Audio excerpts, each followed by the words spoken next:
So my name is Christiane Mertlitz. I'm an executive director at WP Carey based out of London.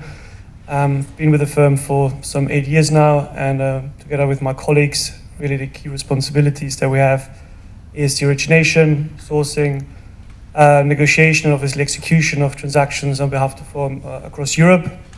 What sets us apart a little bit, we truly are a pan-European investor, as well as we are active across all commercial real estate asset classes. So we don't really focus on anyone in specific.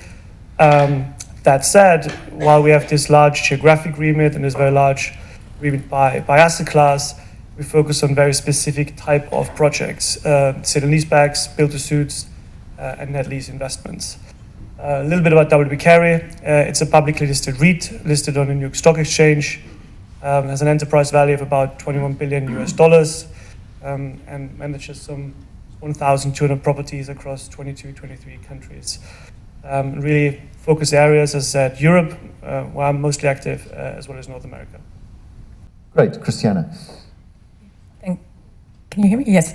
Thank you. Christiane Conrads. I'm a German qualified real estate lawyer, focusing on real estate transactions and advice on ESG criteria in the built environment.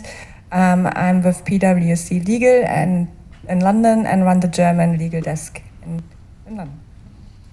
Christian Zilly. I'm co-founder and managing partner of Waterway Investments. We help clients in BC and D markets in Germany, be it single transactions, portfolios, and as mentioned by Dominic, we do a lot of platform deals.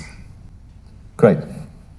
Becken Group is a German developer and asset manager, meanwhile as well an investment manager, but the focus is on real estate developments and classes of residential and office buildings in the top 5 to top 7 German cities, and we are now developing more or less, let's say, 500 to 700 million of volume a year.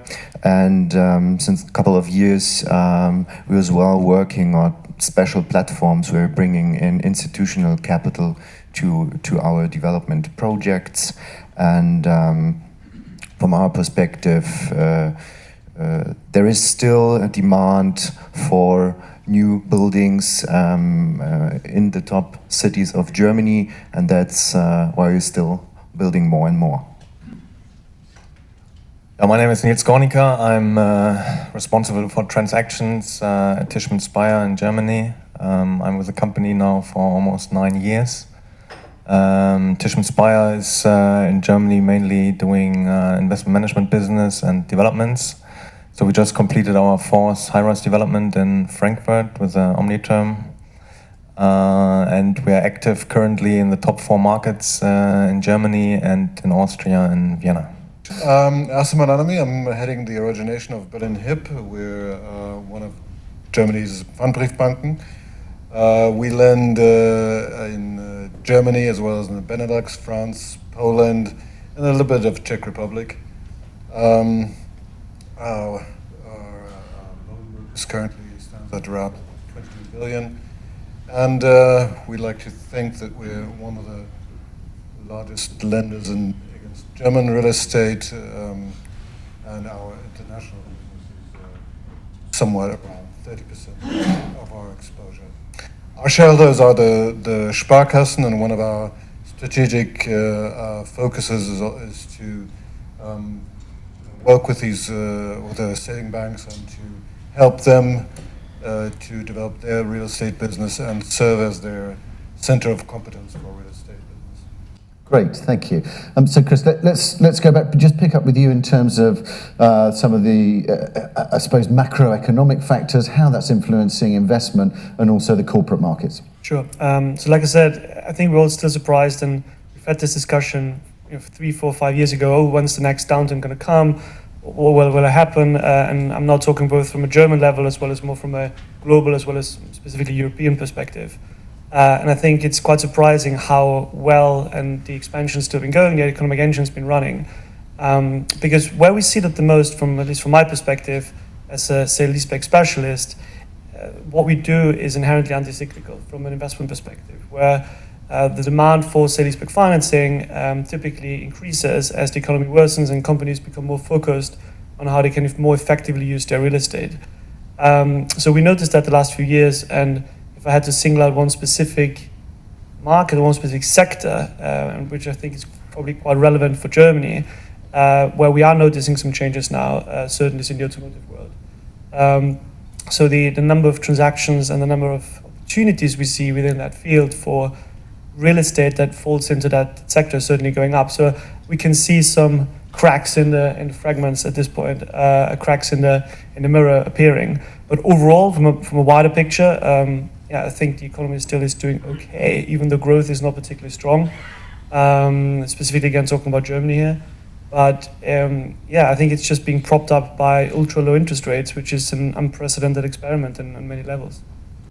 Okay, good. And maybe Michael, from your point of view, how are you seeing that? Has that encouraged you to do more development? Has that encouraged you to invest more because we've got these lower interest rates for longer? Is it attracting more investment capital coming to you, looking at this market? Yes, definitely. I have a view on the beginning of this year. Many institutional investors were asking themselves what will happen to our low interest rates. Will they increase or not? So the beginning of the year was a bit challenging regarding especially office investments and office developments. After we have realized that our interest rates will still stay at this level or even lower, we are, I'm realizing and seeing that the institutional investor is coming back, because the only or the major asset class for the next few years will be real estate, and office is coming back. So that's, for us as an office developer, the best times. So we started, as Dominic showed, a special platform where institutional investors can participate on developments and even receive higher returns than if they classical buy, let's say, core assets. So, and I think as far as the demand for office space is still there, we have to build new office objects. Okay, good. And Assem, I just wanted to, part of what I'd like to get in a sense is some perspective on the year so far, and also where we're going next year. How do you assess, when you're looking at 2019, how do you assess this year? I think the major factors have already been mentioned. Very solid fundamentals in the market. I have sensed, though, a growing let's say prudence or caution when it comes to retail assets. Office is very stable. We have in the big five markets, we have a very solid pickup. So nothing really, no clouds on the horizon. Logistics is something which is of great interest for us. We tend to think that we are underweighted in logistics, and I'm quite positive about the growth of the logistics market. However, there's one part of the logistics where I feel that nobody really, or few people tend to understand what the term means. That is last mile logistics. I don't understand what it means. So, to be honest, we see a lot of portfolios where last mile logistics is written on top of it, and if you look at it, it's secondary warehouses or small production sites. So it's strange what you see under that title.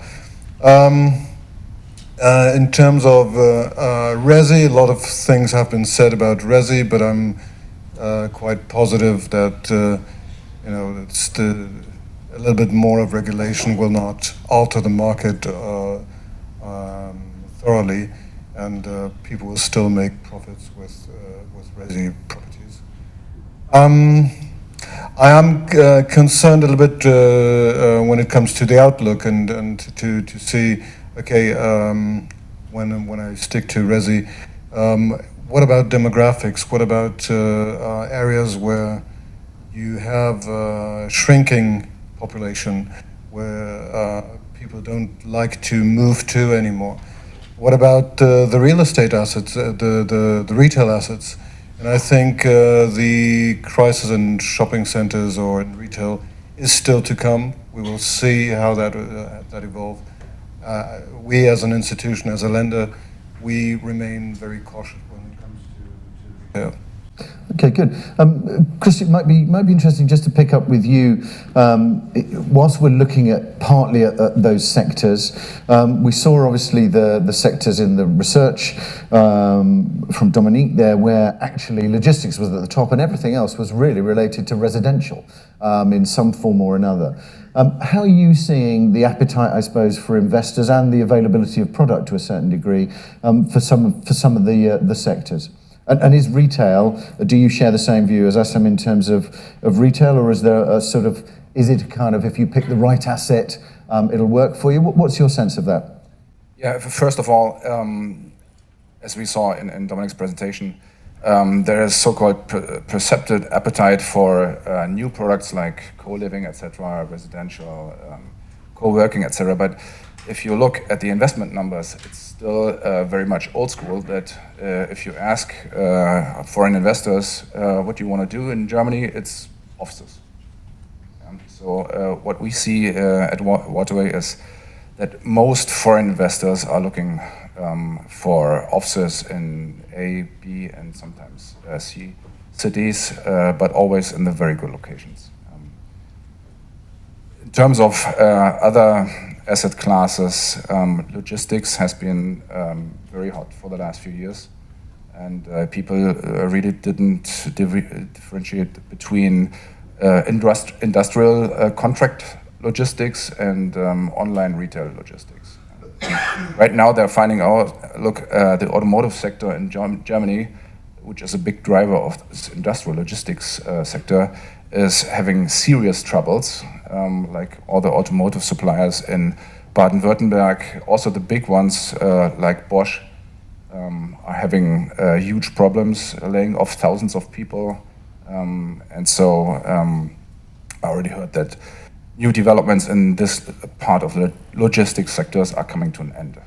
So we'll probably see some correction in the real estate markets there. When it comes to online retailing logistics, slash last mile, for example, or the Amazons of the world, I think that's a pretty safe bet that this sector will increase. And likewise, the retail sector, I mean, the big box retail shopping centers, they are going to have some trouble.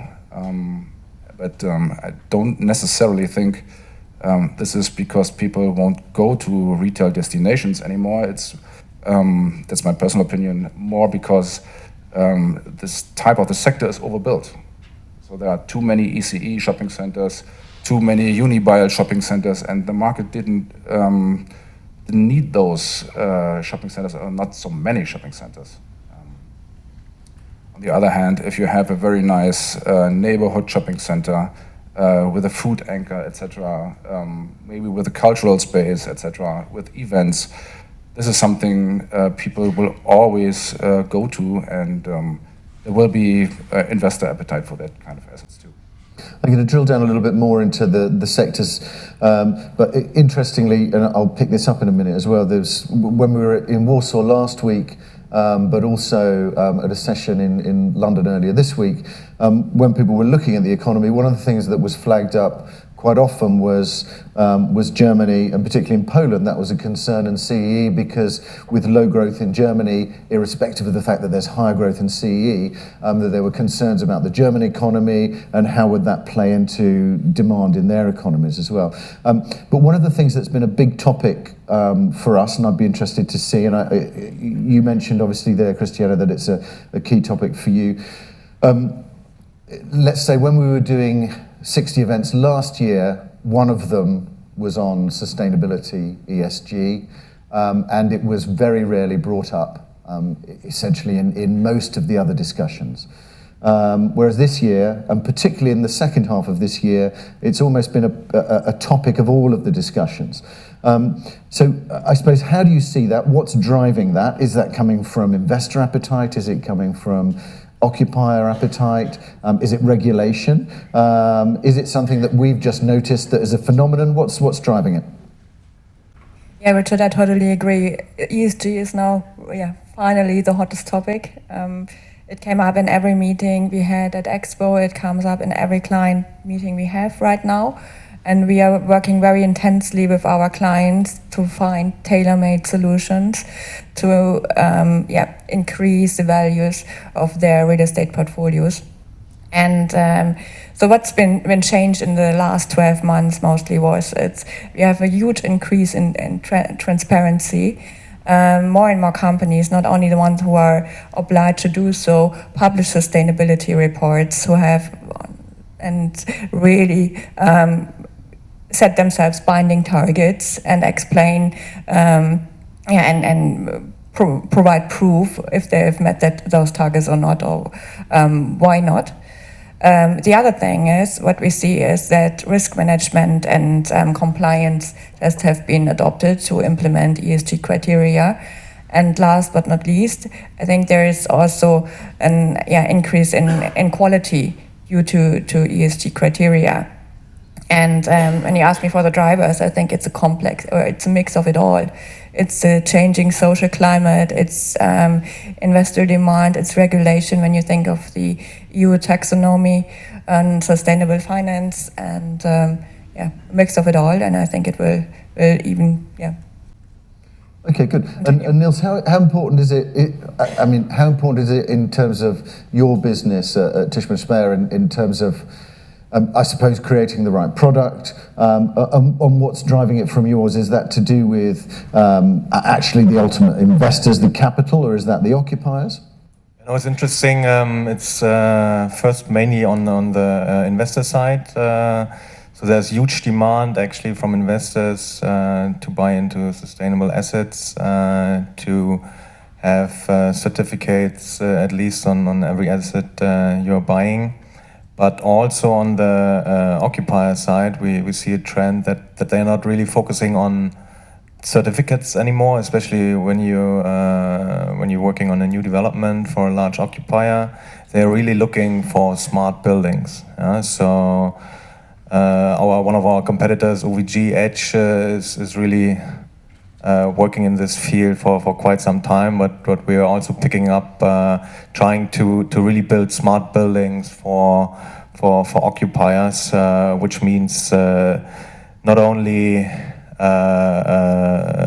which also means to have a building which works from a well-being perspective, but also in terms of sustainability, which means, for example, have a smart building technology in the building.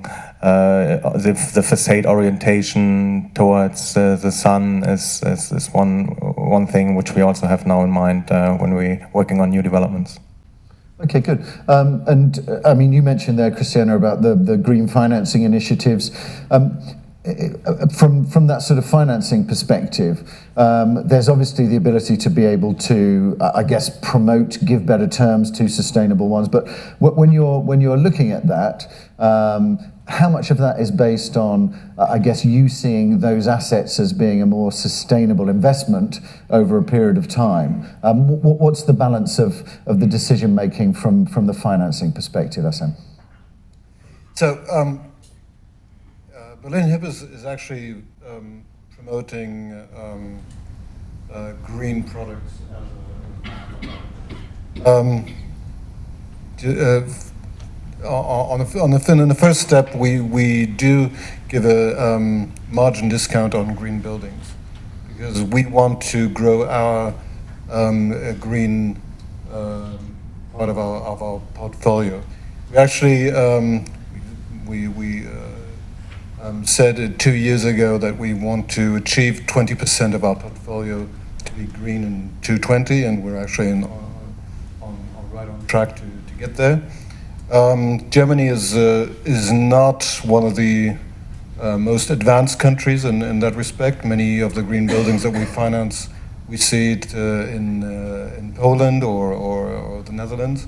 But it's slowly coming. On the capital market side, through that policy, we're now behind the semi-public KfW, the biggest issuer of green bonds, of green capital market products. And that's quite surprising, since Berlin HIP, I mean, we're successful, but we're not a big institution. So we're the largest private issuer of green bonds, but if you take it on a European level, then we have countries like France, which are far more advanced to that respect, far more advanced. To coming back to your question, we do think that the carbon imprint of a building is part of the sustainable success of a building. So it is part of our risk assessment of each investment. Okay, good. The other thing that's cropped up more as well, and wasn't in discussions until this year, and suddenly audience questions actually started coming in through the audience on Slido to me about social impact. And what was interesting was that actually a lot of the companies didn't have a solid answer to that in a way. There were lots of good talks about it, but there obviously wasn't the same structured argument. And is social impact becoming, and this is for anybody really, is that social impact side of it? I know there's EU regulation coming in. Is that going to be a bigger part of the discussion next year, do you think, going forward? Yes, definitely. That's what we can see here. It's really ESG, although the main focus is on the environmental side of it, but social and governance topics will gain in importance. That's also been confirmed by our investor survey, which we've carried out before Expo Real, that 30 to 40% of the investors have implemented their own ESG catalogs, and the S and the G is a part of that as well. Okay, good. I mean, Carsten mentioned that we should pick up co-living and all of the co-sides of things. And this is just for anybody, really. So we've all been terribly polite, but now we don't need to be. So grab the microphone should you wish to. So looking at co-living, looking at co-working, how much of these things are set to stay? How much of it is a trend? How much do we look at WeWork and are then concerned about what's happening in terms of that sort of co-working space? What's our sense of that overall?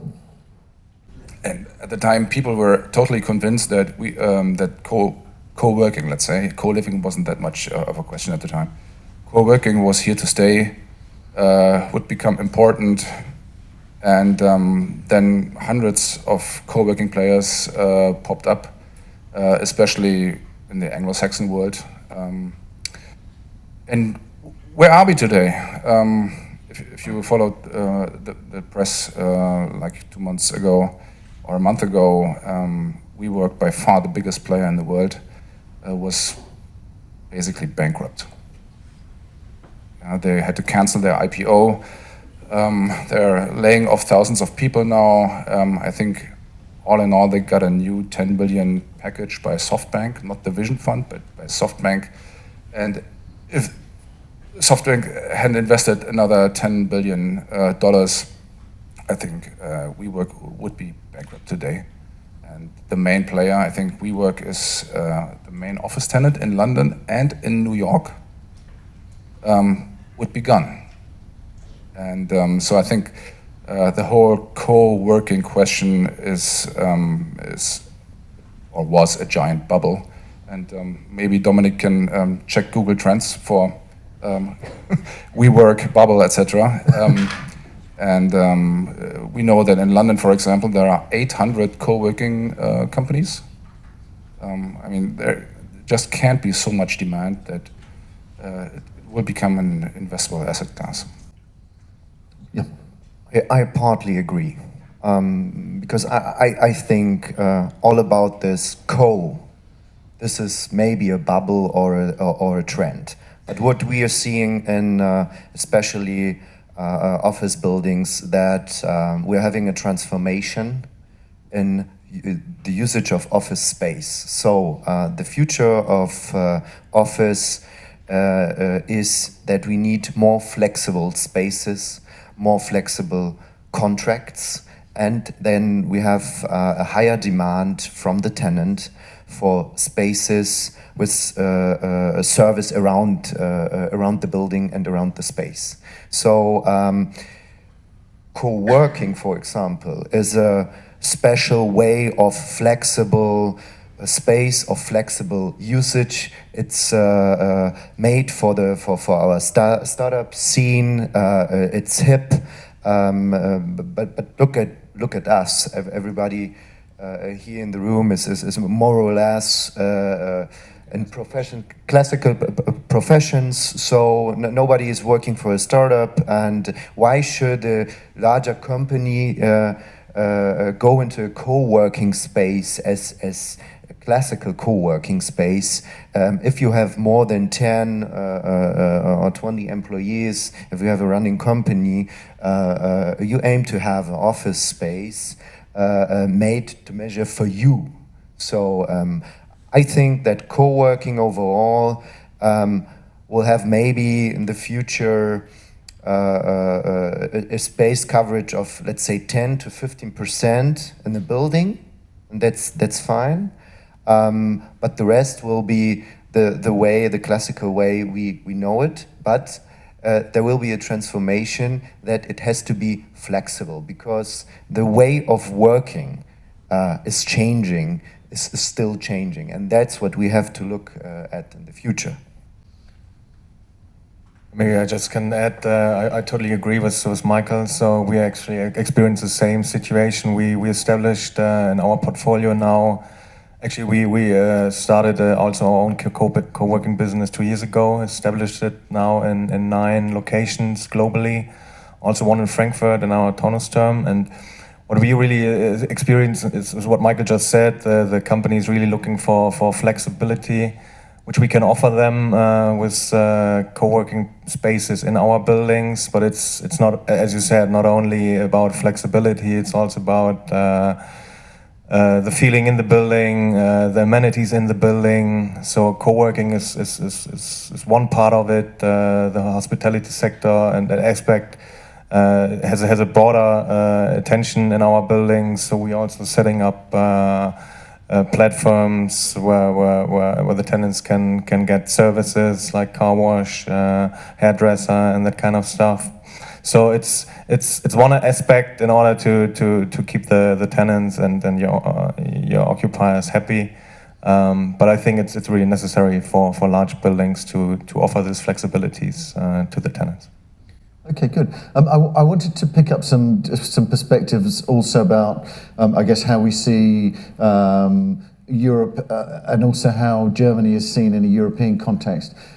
So, Chris, maybe with you, because obviously WP Carey, both across the world, but also Europe and here in Germany. How do you see particularly the German market in comparison to the other European markets that you're looking at? Sure, of course. But just before that, just on the co-working briefly, we've looked at a large number of these deals, but from an investor perspective, we always find them quite challenging. You actually start digging into the numbers. The implied rent coverage you get from a landlord perspective with a long-term lease in place compared to the actual underlying contract is very, very skinny. So that's why is there a space for co-working? Absolutely. Is there a space for it in the market, and is that growing? Yes, absolutely. But have we just witnessed a very large correction of a bubble with the case of WeWork here? I think so, yes, because it tends to be in the real estate industry quite a bit of herd thinking towards piling into select asset classes as to become trendy, and then prices are being pushed up, and that validates the thesis, and people pile even more. But in reality, as prices go up, actually the attractiveness of that opportunity decreases. It doesn't go up. It becomes a worse investment. So that's just my 2 cents on co-living. Regarding Europe and Germany in particular as an investment market, I still find it a very attractive market to operate in. It's very efficient. talking about ignoring preemptive right waivers and these sorts of things. But from actual structure perspective, it is a very, very attractive market. It's a strong and stable market. But I guess you all know that. But no, I mean, jokes aside, it's a key region in which you're active, and we like to operate here. But again, in the same way as we talked, as I just mentioned, with the slight herd thinking and mentality towards pushing up certain regions, I think that has happened a little bit here in Germany as well. And we may touch at some point here about Brexit as well, and capital, global capital, no longer considering the UK maybe the top destination. What's the remaining safe haven in Europe? Oh, it's Germany. Let's start investing there from a more global investment perspective, which has been pushing up prices a lot. So we have the luxury as an investor to be able to be active in a large number of countries. And we can be very selective about, we might not do a deal in Germany for 3, 4, 5 years, and then we come back when the opportunity is there, and we're ready to invest. So on one sense, Germany is certainly the key market at this moment for in Europe, and it's still a strong market. But with the current pricing levels that we're seeing because of global capital shifts, is it really that sound anymore? That's quite a big challenging question that I can't answer here for you. But that's certainly something we're considering when we look at Germany in particular. Have prices simply gone too far as a result of global capital being driven here? Okay, good, interesting. I got a question that came in as well on office. So let's deal with that while we were when we were picking up on the flexible office space discussion, which is: do office owners receive requests from tenants to provide flexible space in the buildings, which can be let short term, i.e. for co-working? So are we getting those sorts of requests from tenants from the occupier side? Oh, and by the way, if a question comes in, you can also like it, and then it goes higher up. So that's the key thing. How much is that coming from the tenant's side? Nils, is it happening for you?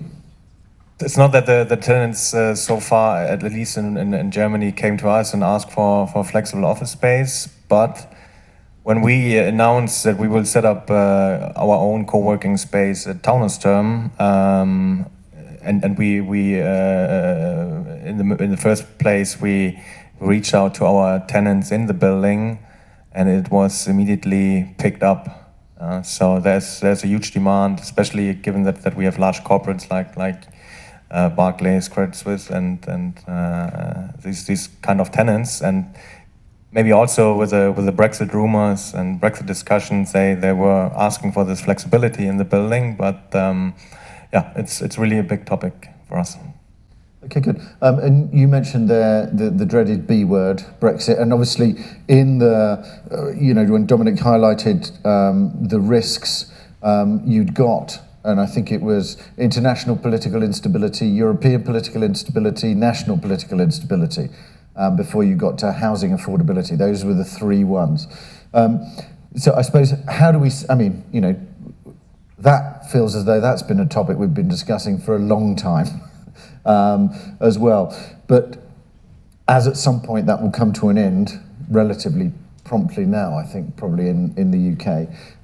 What's your sense of that? Is that still having an influence here on the markets here in Germany, and also, I guess, an influence on the European market as a whole, either acting as some sort of contraction where there will be a fantastic release at some point, one way or the other? What's your sense of how that's influencing, I suppose, more generally, and also your businesses, if it is? Well, briefly, actually, on the flexibility question that we had that was mentioned. I mean, it's the age-old discussion between tenant and landlord. The tenant wants flexibility, landlord wants security and long-term cash flow. And again, that brings us, I think, back a little bit to the point of the co-working. There will be buildings where that work. If you are in a CBD market, high leasing velocity, a deep market, loads of take-up, loads of activity, from a landlord perspective, should you be concerned about a relatively short lease and flexible space, taking the capex and refurbishment point aside for a second, you should probably be okay. But obviously, once you move into less liquid markets, more secondary markets, from a landlord perspective, you will need to have still those long leases. You just simply can't give the flexibility unless you need a big adjustment in price to account for that. So again, that's why it needs to be differentiated based upon the markets we're really talking about here. For certain CBD, yeah, it will be fine, but for others, more challenging. And as it comes to Brexit, the dreaded B word, as an Austrian living in the UK, working for an American company, is sort of sitting in the middle of it all. From a UK perspective, and again, it needs to be differentiated by asset class. If we're talking about offices, yeah, we're seeing shifts, we're seeing changes. If we still talk about industrial or logistics, not that much. And really what's happened is there's this wait-and-see attitude that has held on for quite some time. But what we do see, certainly in discussions with other investors and what's happening is there's just that hesitation. But the capital still is there. And that's what I mentioned earlier. Where's the capital going? A lot of it has been pushing towards Germany, simply because where else does it go? There are not that many big, large European active liquid markets that you can invest in, and certainly Germany stands out there as a key one. What will happen? I guess no one knows. Not even Boris Johnson knows what will happen. No one really does. It's still I don't like the word uncertainty, but quite frankly, that is where we are at the moment. Will it play out in the long run? It probably will. And fundamentally, that is one key benefit. I don't want to praise ourselves too much here at WP Carey, but that's one key benefit we have, is that very, very long-term view. As a long-term investor, the leases we sign can be 20, 25, and even more years than that. And no one knows where the world will be in 25 years. So that's certainly something that we do consider, and we consider Brexit for investments in the UK. But again, it needs to be differentiated by asset class and on a deal-by-deal, on a corporate-by-corporate basis. I'd also think that probably especially Boris Johnson doesn't know, I think. Good. A couple of other questions that I just want to pick up that have come in. One of which is, do the panelists share the PwC's positive outlook for large offices? And how does that go together with the trend towards more flexible office space? That's quite interesting. And I was also in a session yesterday about innovation, where, again, that was looking at what the big corporate occupiers were looking for, and especially that they were looking for that flexibility, and actually ultimately probably prepared to pay more to get what they wanted, in order to ensure that was right. So how do we see, are we as positive as PwC? It's a good question. It's a good question. To be honest, I'm a bit concerned about the trend we are seeing the past years, that the investors more and more like larger assets because it's easier to buy. You have one transaction. Maybe you just have one or two tenants. So from this perspective, that's positive, and it's better to invest in an office building of 150 million to 200 million than 50 million, right? But the point is that if you look 10 years back, there was no investor in Germany who wanted to invest in a building that was more than 40 million, because just of this risk aspect. So, from my point of view, a very good office asset is one of at least the size around 100 million. So we're talking then of, let's say, around 15 to 20,000 of square meters. You can handle with such a building very good. You can have multi-tenant usage, single-tenant usage. If you look at buildings much bigger, 200, 300 million, and we will maybe have an environmental dip, I would say then those buildings are the first ones who are getting in trouble. And then you will have a vacancy rates in such a building of maybe 30 to 40%. So I would say I feel more comfortable in this middle scale building. So let's say between 50 to 100 to 120 million. Okay, good. I just wanted to pick up on that because where is this development coming from? It's coming from the central banks. I mean, we've been in a flood of money for like 10 years now, and with the ECB policy not changing, quantitative easing is being resumed, 20 billion per month, 240 per year, and what do the big insurance companies do? I mean, they must sell their bonds to the ECB. They got billions of money. Where does this money go? I mean, it doesn't go into stocks anymore. It doesn't go into bonds anymore. So it goes into real estate. I think the IW in Köln, the Economic Institute in Cologne, they calculated that the current interest environment will stay until 2050. So that's quite a large time in this environment. And I mean, cycles, they don't die of old age. In Australia, for example, the economy has been growing for like 35 years or so. And so it might be that we're stuck in this environment for another 30 years. And that has repercussions in the office markets, because if there's so much money around, then companies, investors will seek huge buildings, and values will probably go up further and further and further. One sentence, but I would prefer to invest more money in quality, sustainability than in space. Maybe a view from a banker, from a lender. Huge assets in German cities are nice to have a nice volume, but indeed I share the view that there are limits to the liquidity of those assets in the markets. If you, we can't pretend that neither Frankfurt nor Berlin or any other German city is a huge platform such as London or Paris. I think if I read the numbers correctly, the turnover in office space in the big 5 cities in Germany equates to 1 year of turnover in Paris. So we are in a different kind of market. So I agree. Those huge assets we've seen in one transaction in Berlin. I don't know if anybody will lose money on it, but it will probably not be the most liquid investment that you can do. But that's where I guess the real economy faces finance needs and financial engineering. I think on that point, I also don't think it's a coincidence that as the amount of money that needs to be invested has gone up, the desire to invest in large projects has also increased. These are certainly linked in my view. But whether a single large office investment is a good investment or not, it's not a function of its size, it's a function of other metrics. Lease term being the key driver here, and obviously pricing. So it's not just, is a large office investment a good investment, yes or no? Do investors like large offices? It depends, really, is the question, which sounds very unsatisfying, but that is the honest answer. May I ask a question, just to make sure that we're clear on it? Is the possibility to sell your asset part of the quality of an investment?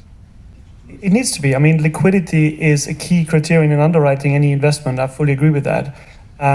Even though, at least now from a personal perspective, we are a true buy and hold investor. We really do not sell, which can be quite frustrating sometimes to agents, or we rarely sell.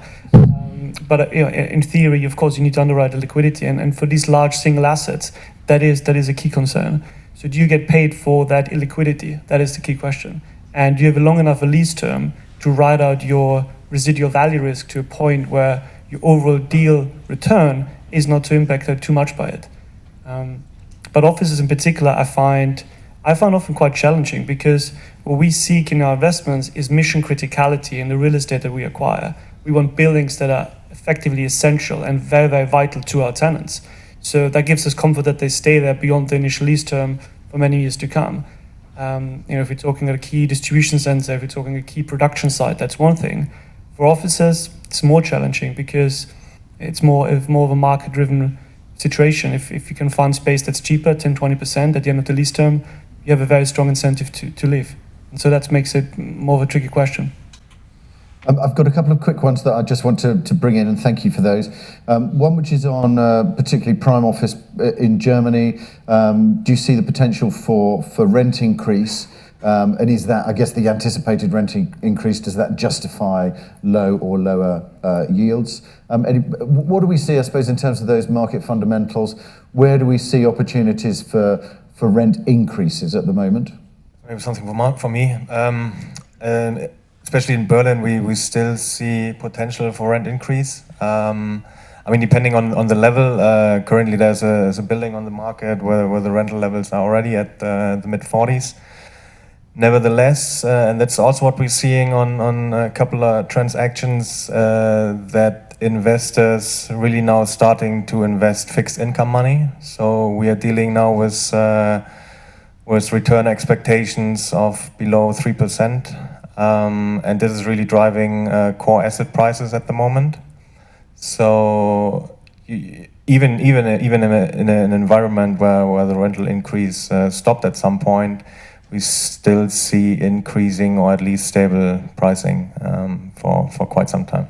So for the moment, the highest increase in rents we're really realizing the typical 1B locations and older office buildings.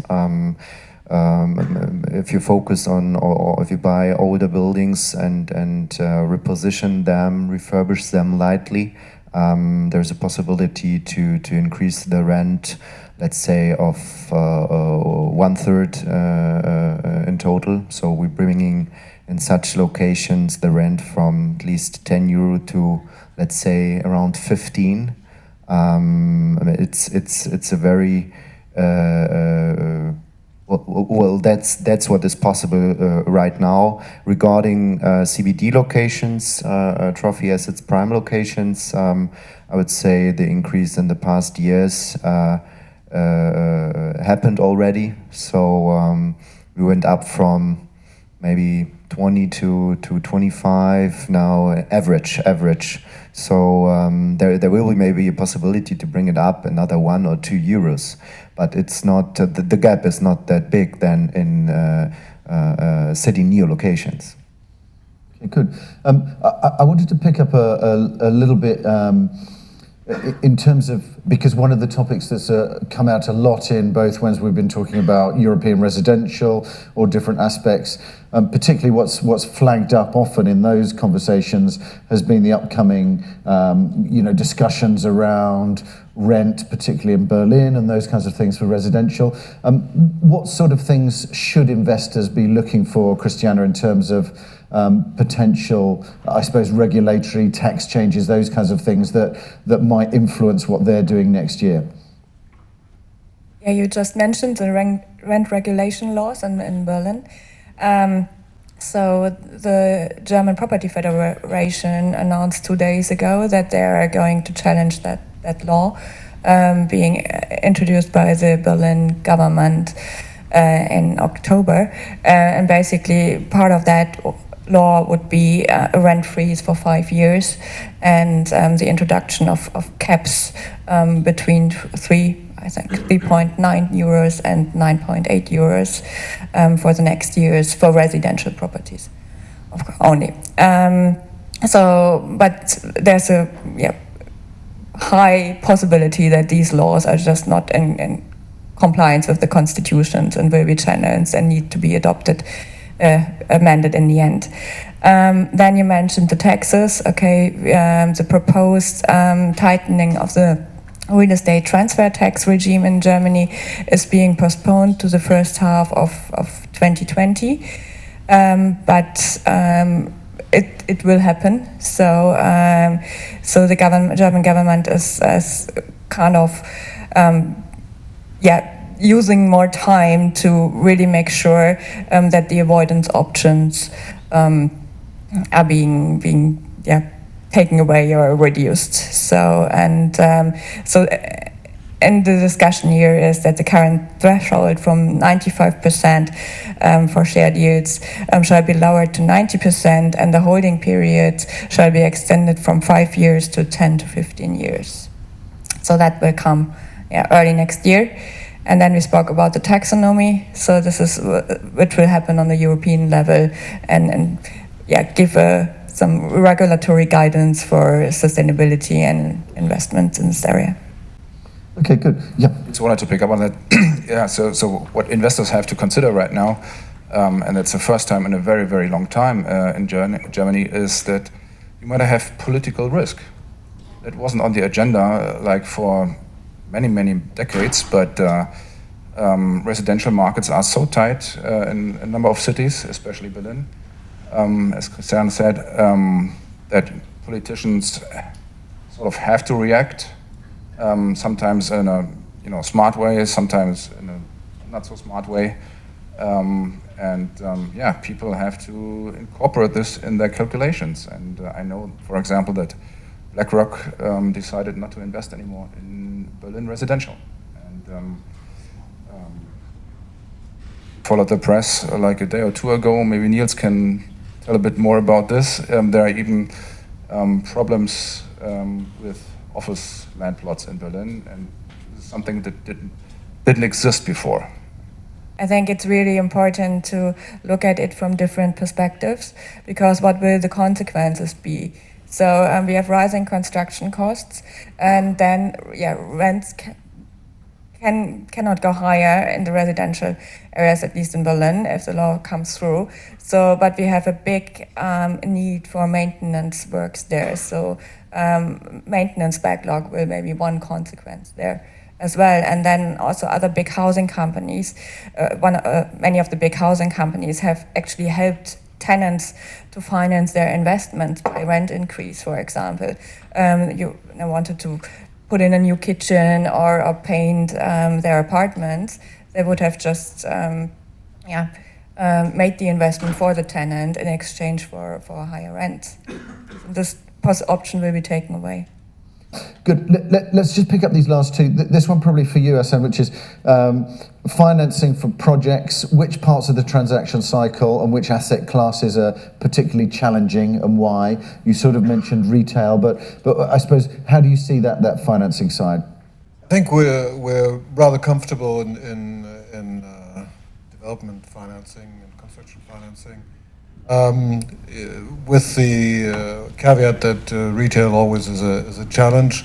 I think the biggest challenge in that sense is not so much the asset class than rather the speed with which construction costs are increasing. I was tempted to say exploding, and actually to find the right mode between equity and bank financing. That's really the biggest challenge. So I wouldn't say that we're not comfortable with resi or office or anything else in that sense. Also, logistics is we're very comfortable with, but it's rather the equation of on the one hand construction costs and on the other hand a equity buffer in the project. Okay, good. And there was also one that came in, which was, if we look at Germany in relation to the rest of Europe, how do the panelists think the German market will largely differentiate itself in the long term, i.e. 3 to 5 years? So anybody want to pick up that interesting thought? Interesting question. I mean, when you say how will the market differentiate itself, again, it will depend on a few drivers, and I think maybe going back to the industry that is probably one of the biggest drivers for the German economy, which is automotive, and that's where we're seeing a lot of changes. So, a lot come from that will be, quite frankly, negative. So that's a challenge I see there. Talking maybe about that sector, but on an overall basis, how will Germany differentiate itself? It remains to be seen. I think there aren't many signs that would indicate at this point that the attractiveness now relative to other European countries would go down. Certainly not for as long as interest rates are that low, and certainly not for as long as the whole Brexit mess is going on. So I'm actually quite positive about Germany, because even though a lot of these concerns have been raised and some of these economic wobbles, again, they need to be seen in a relative context. And it was just mentioned that we're seeing increased political uncertainty in Germany. That is true. Yet at the same time, again, seen in the context of political uncertainty in other countries, it still looks very, very sound. So from my personal perspective, I continue to be very positive about the German economy, and at least for the next 3 to 5 years, I don't expect that to change, but don't hold me to it. Okay, good. Last kind of question from me. I don't know why that's done that, but it doesn't matter. Last question from me, which is, we've talked a little bit about the B word. So I thought I would introduce, I don't know if it's too early to or not, but I thought I'd introduce the C word now, which is, so if for example, for Christmas, I gave you, a large amount of money to invest, where would you invest it? What are the biggest opportunities for 2020 if you got a nice Christmas present from me for that? Where would you invest it? Where are the opportunities? Chris? I'd stick to the age-old tried and tested business model of making sure to invest in mission-critical real estate. Make sure that you invest in real estate where it really has that underlying use for the corporates. In terms of geography, I think Germany is very expensive, very tightly priced. Maybe in a wider European context, we still see very good opportunities in Poland, very good opportunities in the Netherlands, also in the Nordics. That said, touching on that point you mentioned earlier with the rising construction costs, that is, at least from that sphere, my key concern here. We're seeing a bit of a two-tier development between costs that are needed to justify new investments versus actually what happens in the secondary market. So that gap is widening. But yeah, I'm looking forward to receiving that money, and I'll let you know where we'll invest it. Excellent. Yeah. See me afterwards. Yes. Christiane. Yeah, I recommend that you invest it in a very good ESG strategy. So if you don't have one right now, I think it's now the time to do that. And as I said before, it's not only about risk management, and it's really about value creation and securing the values which you already have. I love to quote M&G Real Estate study on the financial benefits of green building. They compared the certified part of the property with the uncertified part and came to the conclusion that the certified part generates higher distributable profits for investors due to better financing and insurance conditions despite higher operating costs. But I think it's really a good piece of work which confirms that it's it's increasing value, and now we have the proof for it. And if I can just quickly introduce my colleagues from our sustainability team who's sitting in the back of the room. They have, Urata Biaki and Benedikt Schinkel, and they have developed a quite impressive tool, the Climate Excellence tool, which does a forecast. It evaluates different scenarios and can tell you how the value of your properties will change, and also your business in the different scenarios, for example, with an increase of temperature by 2 degrees. So if you have any questions, they're sitting over there. Great, thank you. Well, I'd go for platform deals, actually, and recommend investors to watch out for experienced asset managers, investment managers with proven track records, with superior sourcing skills. That's what you need in Germany, and then you can still do fantastic deals, either as a core office developer or as an investor in B and C and D secondaries locations. Okay, great. Michael. So as a German player, I would just invest in our strategy, still in our strategy. So the main classes of real estate, office and residential in our bigger cities. But let's say if it's a Christmas present, I would take 10% of it and invest it into digitalization of real estate across the whole value chain, because I think especially we as developer or asset manager, we have to do more in this innovation stuff, because sustainability, ESG, all of those buzzwords is for me a kind of a change in the future, and there will upcome new needs in buildings, and it's worth it to invest into new strategies, new ideas. I don't know what will come, but that's what I would go for. So I would split actually the money into two pockets. One is risk-free, where I would invest into mixed-use properties in CBD locations in Germany, like our Omniterm, for example. Or the other value-add pocket I would use really for development deals. Maybe not in Berlin these days. Maybe I would look for something in Hamburg and Frankfurt. Okay, good. Assem. Difficult question for Linda, eh? Well, I probably would seek to increase our exposure in three cities which I find really interesting, which are Berlin, Amsterdam, and Paris. Paris to get some new attractive developments into that city, which is really, to some part, very beautiful, but when you look at the office stock, it's really old. Amsterdam is a growing and bustling city, and I think there's a lot of things to do with attractive yields. Also in the Netherlands, you have a niche product which is, I think, very interesting, are the supermarkets with very nice yield and a very low risk profile, in my view. And then you have, of course, Berlin, and being a representative of Berlin Hip, I can't spare you the marketing page for Berlin. Berlin is a growing city. It's a young, bustling city, and the lack of office and resi is so evident that I think there, for years to come, there's still some work to do there. Thank you.